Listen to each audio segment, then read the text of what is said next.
Ahora vamos a hablar acerca de la distosia de hombros, también una distosia del trabajo de parto, de la fase del expulsivo, que no ocurre en muchas oportunidades, pero cuando ocurre es un nivel de estrés muy importante para toda la gente que está en ese parto, ya sea matrona, el médico, los TENS, auxiliares, y para la misma paciente, el saber que está frente a una retención de hombros debido a las complicaciones que puede traer para el recién nacido y también para la madre. Es importante conocerlo debido a que muchas veces con maniobras básicas esto se puede restituir y evitar las complicaciones, pero para lograr hacerlo tenemos que conocerlo. Así que para eso vamos a ver estas diapositivas. Entonces, ¿cómo está definido la retención de hombros? Es que después de la salida de la cabeza del feto existe un atascamiento del hombro anterior en la sínfisis púbica, en el diámetro anteroposterior de esta. La distosia de hombros puede ser atascamiento también del hombro posterior en el promontorio del sacro, pero normalmente se atasca el hombro anterior. Y mucho menos frecuente es que se atasquen ambos hombros, tanto el anterior como el posterior. Normalmente, a los 15 segundos desde que sale la cabeza, ya debiese haber salido uno de los hombros. Pero la OMS estima que el tiempo que podemos esperar desde que sale la cabeza hasta que salga el hombro anterior puede ser hasta de 60 segundos. Después de eso ya estamos en presencia de una retención de hombros. La incidencia: uno por cada 1.000 recién nacidos menores de 3.500 gramos. La incidencia baja. Aumenta un poco más a 16 en 1.000 en los recién nacidos que son mayores de 4 kilos. Sin embargo, más del 50% de los casos van a ocurrir en ausencia de cualquier factor de riesgo identificable. Por lo tanto, siempre tenemos que estar alerta en el momento del parto a la retención de hombros. Como les dije, normalmente ya a los 15 segundos debiese haber salido el hombro anterior y no podemos esperar más allá de 60 segundos porque ahí ya estamos frente a una franca retención de hombros.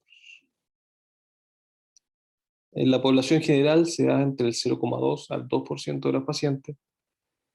En las pacientes no diabéticas con recién nacidos mayores de 4 kilos, el 4%, y cuando son sobre los 4 kilos y medio, el 10%, y aumenta considerablemente en las pacientes diabéticas debido a que los recién nacidos hijos de madre diabética tienden a generar un poco más de tejido graso sobre los hombros, lo que contribuye a tener mayor riesgo de presentar una distosia de hombro. En diabéticas por sobre los 4 kilos, la incidencia es de más o menos un 15% y aumenta considerablemente un 42% cuando estos son mayores de 4 kilos y medio. ¿Qué complicaciones nos puede traer para el feto o el neonato? Primero, hipoxia o asfixia y las secuelas posteriores de esta. Como la cabeza ya está fuera, al comenzar a respirar, se expande el tórax y se, se evita la expansión torácica debido a esta retención de hombros. Hay que sacarlo antes de 8 minutos para evitar el daño neurológico posterior a esta hipoxia. Otras lesiones que se pueden provocar al nacer, las más comunes son las fracturas de clavícula, el húmero también, mucho más común la fractura de clavícula, y también la parálisis del plexo braquial, que es lo más frecuente que se provoca en las pacientes con distosia de hombro. Puede ir desde una praxis hasta a una disección del plexo braquial. Y en casos más complicados puede llegar hasta la muerte, lo cual es poco frecuente, muy poco frecuente, menos mal. Aquí tenemos la incidencia de estas complicaciones. Como dijimos, la más frecuente, las complicaciones relacionadas al plexo braquial. La más frecuente es la parálisis transitoria, que va desde un 3 a un 16%. La fractura de la clavícula, de un 1,7 a un 9,5%. La fractura de húmero, mucho menos común, de un 0,1 a un 4,2%. La parálisis permanente del plexo braquial, de un 0,5 a un 1,6%. Una encefalopatía hipóxica isquémica, de un 0,3% del orden. Y la muerte, que se da desde el 0 a un 0,3%. Como les dije, en pocos casos llega a la muerte, son casos muy extremos. Para la madre también existen distintos tipos de complicaciones que se conllevan esta distosia de hombro. Dentro de estos, la hemorragia del posparto, la atonía uterina, que puede generar también una hemorragia posparto, laceraciones en el canal vaginal, rotura uterina y desgarros de tercer o cuarto grado provocados por esta distosia de hombros. Como dijimos, más del 50% de los pacientes no van a presentar factores de riesgo al momento de tener retención de hombros, pero igual tenemos que estar alerta a qué condiciones nos pueden predisponer a presentar una distosia. Dentro de estos, como ya hemos nombrado, la macrosomía fetal, la diabetes materna, la obesidad materna, las pacientes con embarazos de posttérmino o embarazo en vías de prolongación, el excesivo aumento de peso durante el embarazo. Se ha visto, hay estudios que dicen que un aumento de peso mayor a 20 kilos durante el embarazo muestra un incremento de la distosia desde un 1,4 hasta un 15%. La nuliparidad, ahí está mal escrito eso, nuliparidad, la distosia de hombro previa, embarazos anteriores, un trabajo de parto prolongado y un parto vaginal quirúrgico. Recordar siempre la sigla DOPE para acordarnos de cuáles son los factores de riesgo más importantes.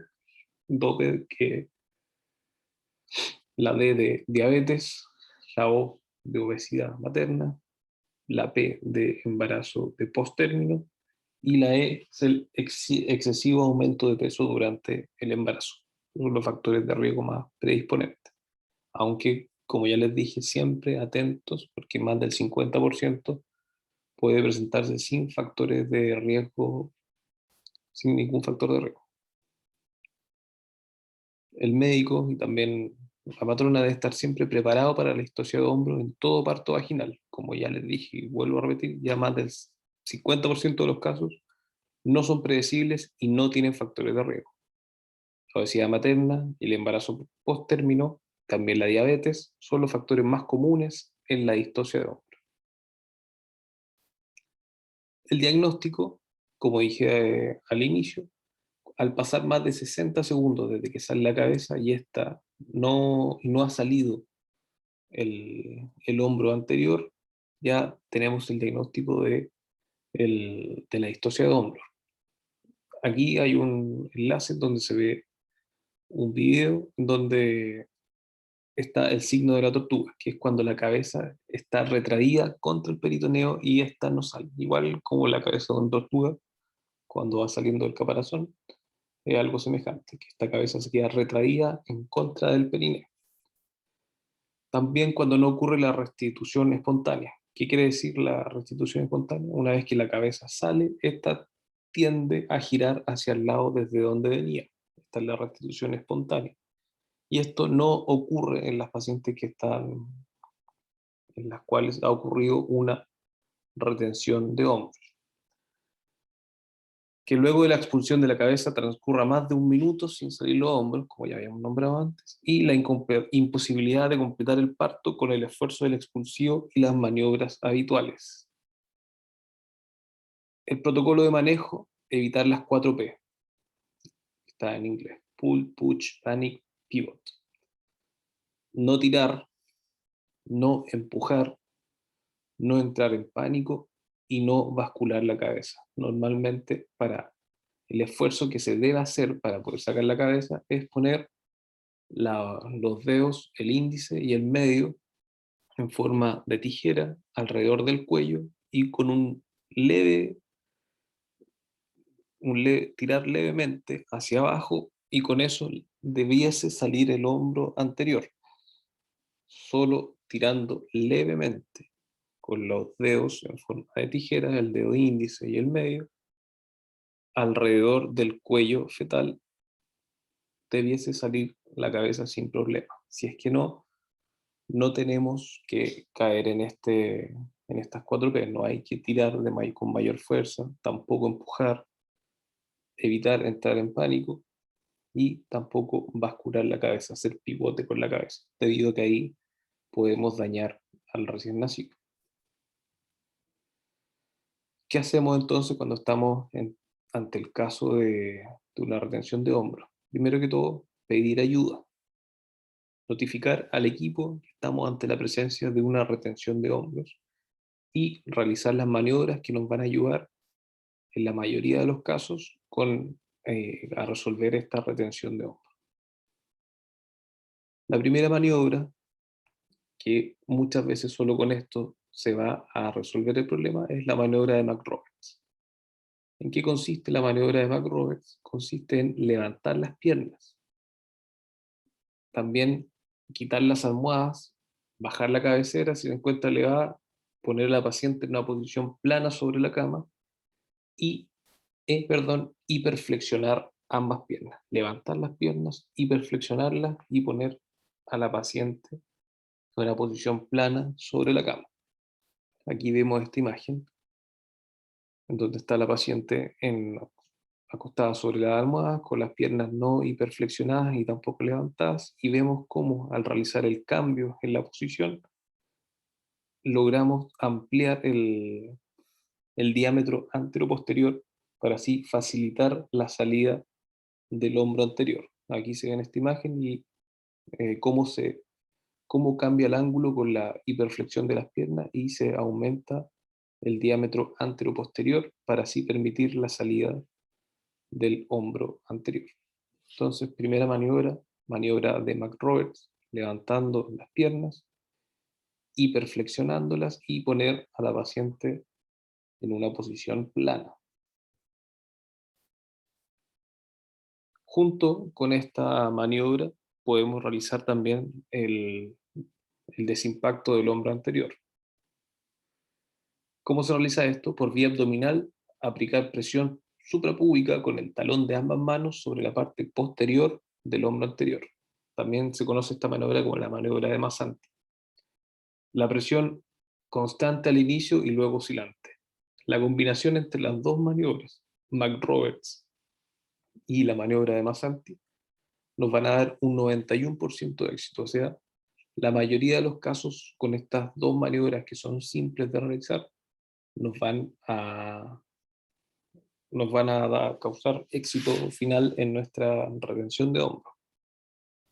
Importante que sepamos identificar cuando estamos ante la presencia de esto y no caer en la desesperación y lograr realizar estas maniobras y solicitar ayuda para que nos hiperflexionen las piernas, presionar fuertemente la sínfisis y así nosotros continuar con la atención del trabajo de parto.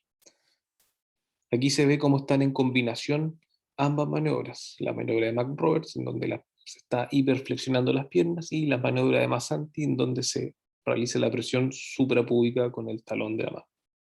En esta imagen también se ve que están las dos maniobras combinadas. Ahora, hay un porcentaje bajo, el cual no responde ante estas maniobras iniciales. ¿Qué tenemos que realizar entonces en estos pacientes? Otras maniobras como la maniobra de Rubin. ¿En qué consiste esta maniobra? Consiste en la aducción del hombro fetal. Los hombros son desplazados a partir del diámetro anteroposterior de la entrada. Se posiciona una mano en la vagina, en la superficie posterior del hombro fetal posterior, y se gira hacia adelante, hacia la cara fetal. Aquí se ve ejemplificado. Entonces, En la parte posterior del hombro posterior se gira con la mano posicionada en la vagina hacia la cara fetal, para así lograr pasar este hombro de la cara posterior hacia la cara anterior y así lograr liberar este hombro y continuar con el trabajo de parto. Esta es la maniobra de Rubin. Mano en la vagina y en la superficie posterior del hombro posterior, realizar un giro y así lograr eh, liberar el hombro anterior. Otra maniobra que se realiza es la extracción del hombro posterior. Se realiza una extracción manual del hombro posterior para así disminuir el diámetro que existe, porque pasa de ser de un diámetro biacromial a un diámetro acromio axilar, disminuyendo a más o menos 2 centímetros de este diámetro y así facilitando la salida. El riesgo que tenemos con la extracción del hombro posterior es que se puede provocar una fractura en el húmero fetal. Aquí se ve cómo se realiza esta maniobra en donde se posiciona la mano dentro de la vagina, se ubica donde está el codo fetal y se tracciona este para así lograr sacar el brazo posterior, disminuir los diámetros, como dijimos, de acromo-acromial a un acromio axilar y así poder continuar con el trabajo de parto, liberando nuestros hombros.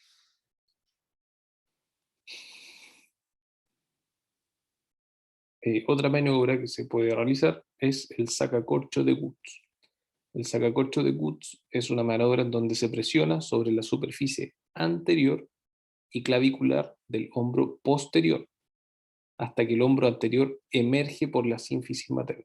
A diferencia de la maniobra de Rubin, en el cual se presionaba sobre la parte posterior del hombro posterior, en este se presiona sobre la superficie anterior y clavicular del mismo hombro posterior, girando hacia el otro lado, logrando que así el hombro anterior emerja sobre la sínfisis materna.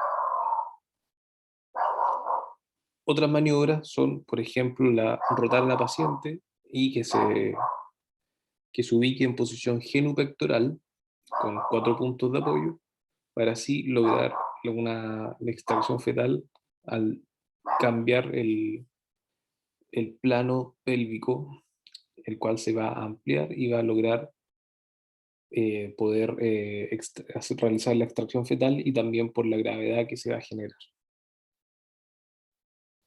Otras maniobras que ya son más extremas y se provocan en los casos cuando ya ha pasado mucho rato, no es tanto rato en realidad, porque como dijimos, no pueden pasar más de 8 minutos, o si no se puede provocar un daño, una hipoxia, encefalopatía hipóxica isquémica, aunque pasen 1 o 2 minutos, se va a sentir que va a pasar media hora, es un momento que es eterno. Así que siempre hay que estar precavido para esto y tomar acción rápidamente, pero sin nunca entrar en pánico. ¿Qué otras maniobras existen? La fractura deliberada de la clavícula, o sea, tal como dice, fracturar la clavícula para así disminuir el diámetro también entre los dos hombros y poder realizar la extracción del hombro anterior debido a esta fractura clavícula. Otra maniobra más extrema es la sinfisiotomía. ¿En qué consiste esto? Con un bisturí abrir la sínfisis, obviamente darle un poco de anestesia a la señora, y que sea anestesia local, y al lograr desimpactar la sínfisis, esta se amplía su diámetro en 1 a 2 centímetros y podemos realizar la extracción fetal. Se ve poco esto, algo muy extremo, pero son maniobras que tenemos que conocer. Y otra maniobra es la maniobra de Sabanelli, la cual es revertir los movimientos cardinales del trabajo de parto, es decir, entrar la cabeza fetal con los mismos movimientos que se van realizando para la salida de este, pero hacia adentro, para posteriormente realizar una cesárea. También una maniobra extrema que es cuando ya no hay nada más que hacer.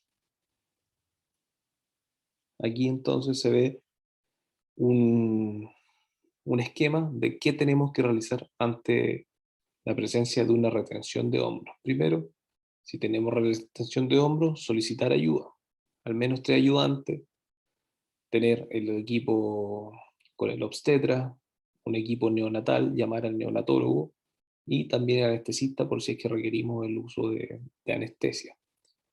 Primero realizar la maniobra de McRoberts, en cual dijimos que consistía en la hiperflexión y abducción de los muslos, al menos necesitamos 2 ayudantes para esto. Posteriormente, la compresión suprapúbica, que es la maniobra posterior que tenemos que realizar, la maniobra de Masanti, y una tracción suave de la cabeza fetal. Como hemos dicho, no hay que traccionar de manera fuerte, ya que va a provocar daños, ya sea en el recién nacido como en el canal vaginal. Suave tracción con el dedo índice y medio en forma de tijera alrededor del cuello fetal y traccionar suavemente acompañado de las maniobras mencionadas anteriormente. Con estas 2 maniobras vamos a tener un 91% de éxito, así que hay que estar tranquilos en cuanto a eso. Si es que no, tenemos el resto de las maniobras, que son la extracción del brazo posterior, el sacacorcho de Woods, la paciente en posición de gateo, elegir una de estas maniobras dependiendo del caso, dependiendo de la experiencia que tenemos, y si es que ya no se puede con eso, realizar maniobras posteriores como el Sabanelli o la sinfisotomía. Después de la distosia de hombro, ¿qué tenemos que saber?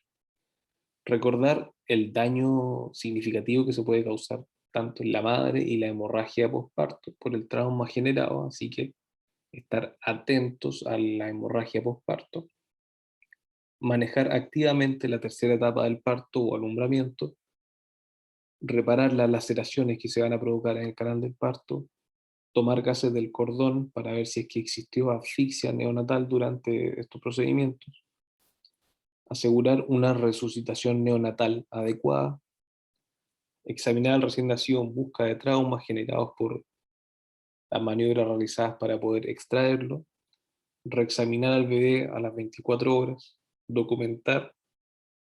¿Por qué reexaminarlo? Porque pueden pasar inadvertidas la lesión de la clavícula, documentar las maniobras realizadas, explicar a la paciente todo lo ocurrido y cuáles fueron los pasos del manejo, y también informar a la paciente acerca del riesgo que tiene de recurrencia para el siguiente embarazo. Eso en cuanto a la retención de hombres, pero que haya quedado claro. Cualquier duda, consultas, pueden hacerlo a mi mail y ahí podemos conversar. Saludos, que estén muy bien.